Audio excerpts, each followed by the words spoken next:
Assalamualaikum warahmatullahi wabarakatuh dan selamat pagi. Pada hari ini kita kembali berjumpa lewat video pembelajaran dengan materi IPS kelas 8 dengan judul Saluran-saluran mobilitas sosial dan dampaknya. Pada minggu yang lalu kita sudah mempelajari tentang faktor-faktor penghambat dan pendorong mobilitas sosial.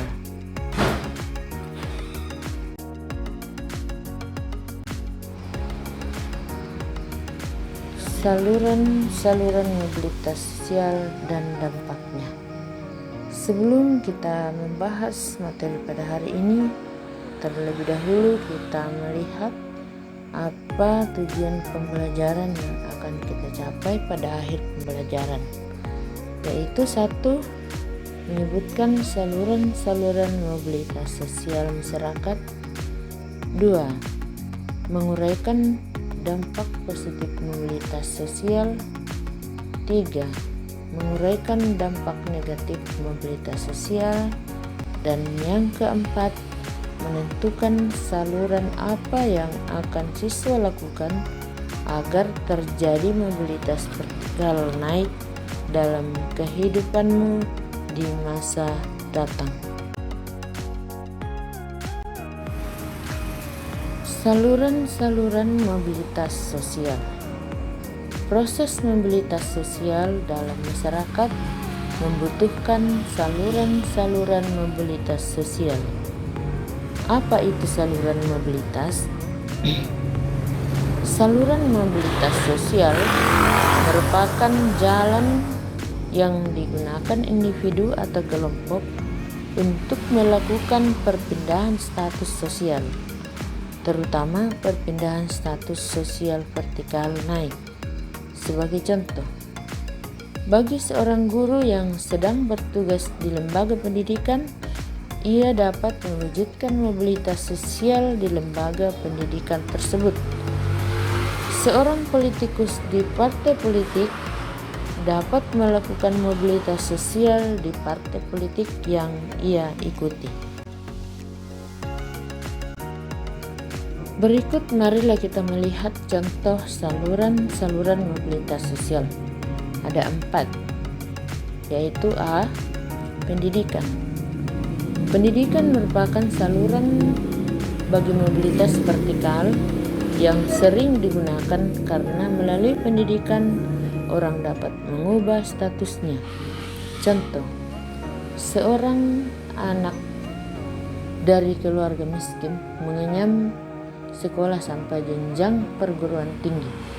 Setelah lulus, ia memiliki pengetahuan dagang dan menggunakan pengetahuannya itu untuk berusaha.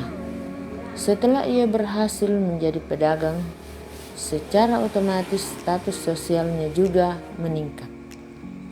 B. Organisasi politik.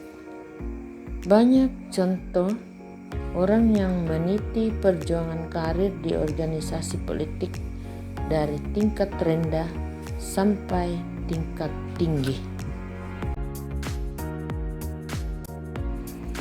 C. Organisasi ekonomi. Organisasi yang bergerak itu antara lain dalam bidang perusahaan ataupun jasa, umumnya memberikan kesempatan seluas-luasnya bagi seseorang untuk mencapai mobilitas vertikal. Organisasi ekonomi itu antara lain koperasi dan badan usaha. Contoh, koperasi sekolah. Tujuan mendirikan koperasi sekolah adalah untuk menyejahterakan anggotanya. Koperasi sekolah itu tentu akan mengutamakan pelayanan terhadap peserta didik. D. Organisasi profesi. Organisasi profesi merupakan himpunan orang-orang yang memiliki profesi yang sama sehingga mereka akan lebih kompak dan kuat memperjuangkan profesinya. Contoh, Organisasi Profesi Guru. Persatuan Guru Republik Indonesia, disingkat PGRI, merupakan salah satu sarana perjuangan para guru dalam bidang pendidikan dan kesejahteraan guru. PGRI tentu mendapat perhatian dari pemerintah Indonesia sehingga kesejahteraan guru di Indonesia terus mengalami peningkatan. Sekarang dampak mobilitas sosial. Dampak mobilitas sosial ini tentunya ada dampak positif dan ada dampak negatif. Sekarang mari kita melihat dampak positif mobilitas sosial. Ada 3, yaitu 1, mendorong seseorang lebih maju, meraih kedudukan atau status sosial tinggi dalam masyarakat tidak hanya memerlukan kemauan dan keterampilan, tetapi juga kemampuan dalam berkompetisi. Kemampuan dalam berkompetisi penting untuk mendorong individu atau kelompok bersaing secara sehat, melakukan mobilitas sosial naik. 2. Mempercepat perubahan sosial. Mobilitas sosial vertikal naik yang dialami individu atau kelompok mendorong perubahan kehidupan menjadi lebih cepat. Contoh, peningkatan jenjang pendidikan. Semakin tinggi jenjang pendidikan, makin besar kesempatan mengakses lapangan pekerjaan. Makin cepat mendapat pekerjaan, makin cepat pula membawa perubahan kehidupan menjadi lebih baik. Yang ketiga, meningkatkan integrasi sosial. Ketika seseorang melakukan mobilitas sosial, orang tersebut akan memasuki kelompok sosial baru. Dalam kelompok sosial baru, seseorang akan menyesuaikan diri dengan nilai dan norma yang berlaku di kelompoknya. Penyesuaian diri ini akan meningkatkan integrasi sosial dalam kelompok. Sekarang mari kita melihat dampak negatif mobilitas sosial. 1. Munculnya berbagai konflik. Mobilitas dapat menimbulkan konflik, baik konflik antar individu, antar kelas, antar kelompok, maupun antar generasi. Kondisi ini disebabkan ada beberapa pihak yang tidak menerima peningkatan atau penurunan kedudukan yang dialami. Konflik dapat muncul karena penolakan dari pihak lain. Konflik juga terjadi karena mobilitas sosial yang dilakukan individu atau kelompok menyinggung pihak lain.